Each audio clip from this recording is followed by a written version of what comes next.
Do you doubt yourself to the point of actually not doing things you want to do? Another big one.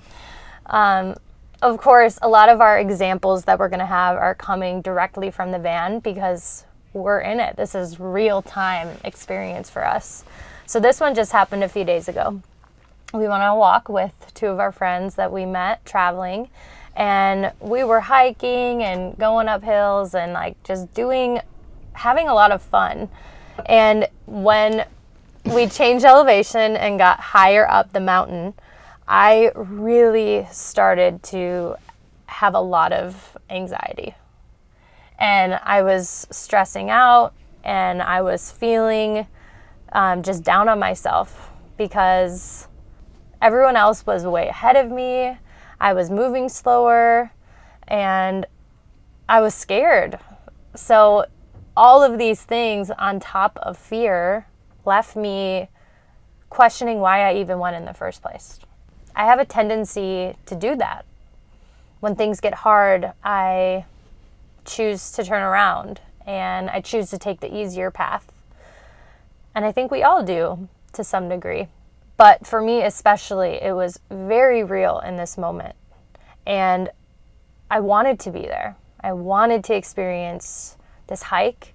I wanted to be with friends and with my husband.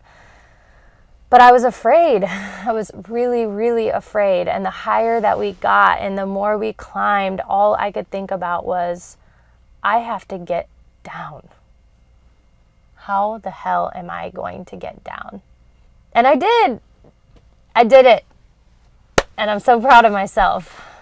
But I was still really scared. And I seriously doubted my abilities. And I watched the doubt grow in me the more I spent time in it. The higher that we got and the more fearful I got, the harder that doubt started to creep. And the less free I felt when I was walking. I wasn't as willing to take as many steps because now I was starting to be paralyzed by that feeling. Now that we've heard this story, why don't we take a look at the process? And step one, what was that? That was avoidance. I think that was avoidance of a limiting belief that I definitely know that I have, that I wasn't willing to look at.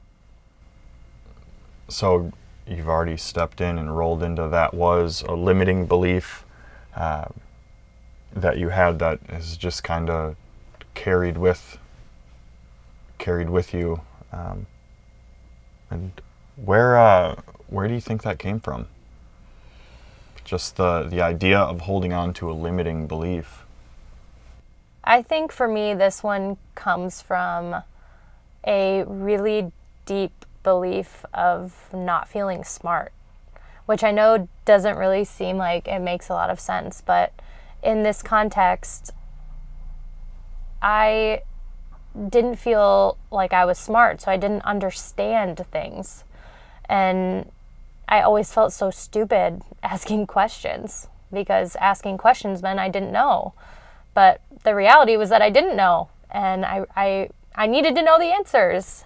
But for a while, I was too afraid to ask them because I worried about what other people would think, because I wasn't smart enough, was this belief that I had.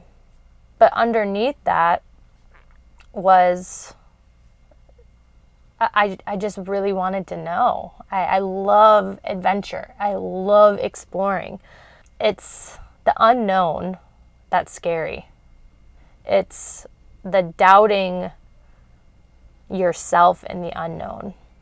And now that I know I'm smart, and I know I can ask questions, and I know that I'm willing to go on these adventures, I'm less likely to get caught up in my own fear because I've consciously chosen to not be afraid.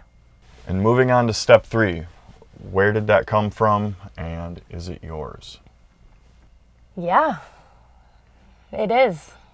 It is one of my beliefs that I have had to change because I am smart and I do have a lot to offer, and I know what I'm capable of doing. And every time that I'm willing to face that and choose that instead, I overcome it each time. And it's not always beautiful, and it doesn't mean that those emotions don't show up. It's just that I'm still choosing to be in that experience despite fear, despite feeling scared or doubting myself or not feeling smart enough or good enough. It's consciously choosing that anyways.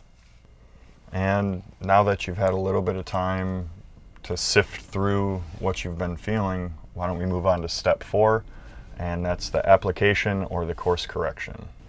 I think the biggest thing is that I've really embraced curiosity. I love being curious. I think it is such a powerful way to work through anything. And for me, when I didn't feel like I was smart enough to have the answers, it was just because I never learned before.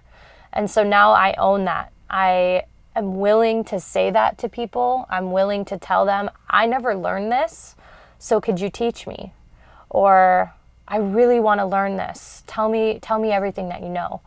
And I think that switch, that shift from feeling anxious about not knowing to curious to want to learn and want to know, allowed me to just not have to feel that doubt. It allowed me to just feel okay with the fact that I just don't know, and that I'm also willing to learn. So my call to action for you guys today is to look at how you could add curiosity to your life.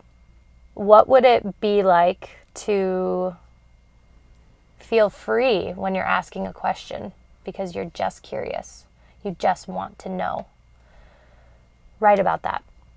Ask yourself, get curious about yourself, get curious about your spouse, get curious about your experiences, and start getting comfortable with not knowing, because you don't have to know everything. And you don't know everything, and you won't know everything. And that's why we get to have this experience to learn from each other. So look at your curiosity, look at how that could change and kind of elevate your own life.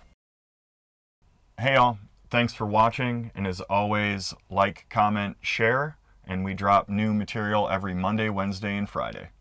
If you're interested in our current projects or any of our future projects, please support our work at www.patreon.com/usfirstthat.